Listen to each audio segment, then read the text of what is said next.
కొన్ని ముఖ్యమైన సెల్స్ ఉంటాయి ఈ గర్భసంచి పొరలో. ఈ ముఖ్యమైన సెల్స్ వల్లనే ఈ ఇమ్యూన్ సిస్టమ్ అప్పుడు ఆఫ్ అవుతుంది. కొన్ని తెలుసుకుందాం.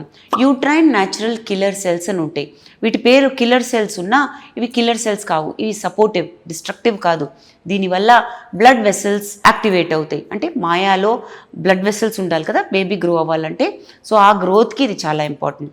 రెగ్యులేటరీ టీ సెల్స్ అని ఉంటాయి. వీటి వల్ల ఇమ్యూన్ టాలరెన్స్ పెరుగుతుందన్నమాట. అంటే ఎంబ్రియో వచ్చినప్పుడు అతకడానికి హెల్ప్ఫుల్ ఉంటుందన్నమాట.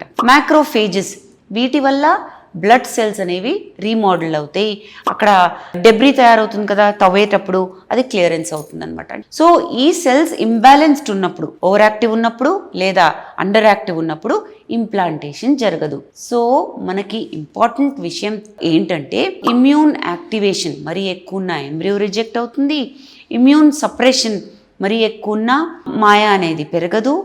టైమింగ్ సరిగా లేకపోతే, అంటే ఇంప్లాంటేషన్ విండో బాగుంది కానీ ఎంబ్రియో ఎప్పుడో వచ్చిన తర్వాత, అప్పుడు కూడా ఎంబ్రియో అతకకుండా ప్రెగ్నెన్సీ రాదు. కాబట్టే కొంతమంది పేషెంట్స్కి రిపీటెడ్ ఇంప్లాంటేషన్ ఫెయిలియర్ అవ్వడము, ఎర్లీ ప్రెగ్నెన్సీ లాస్ అవ్వడము, మంచి ఎంబ్రియోస్ వేసినా ప్రెగ్నెన్సీ రాకపోవడం అనేది జరుగుతుంది.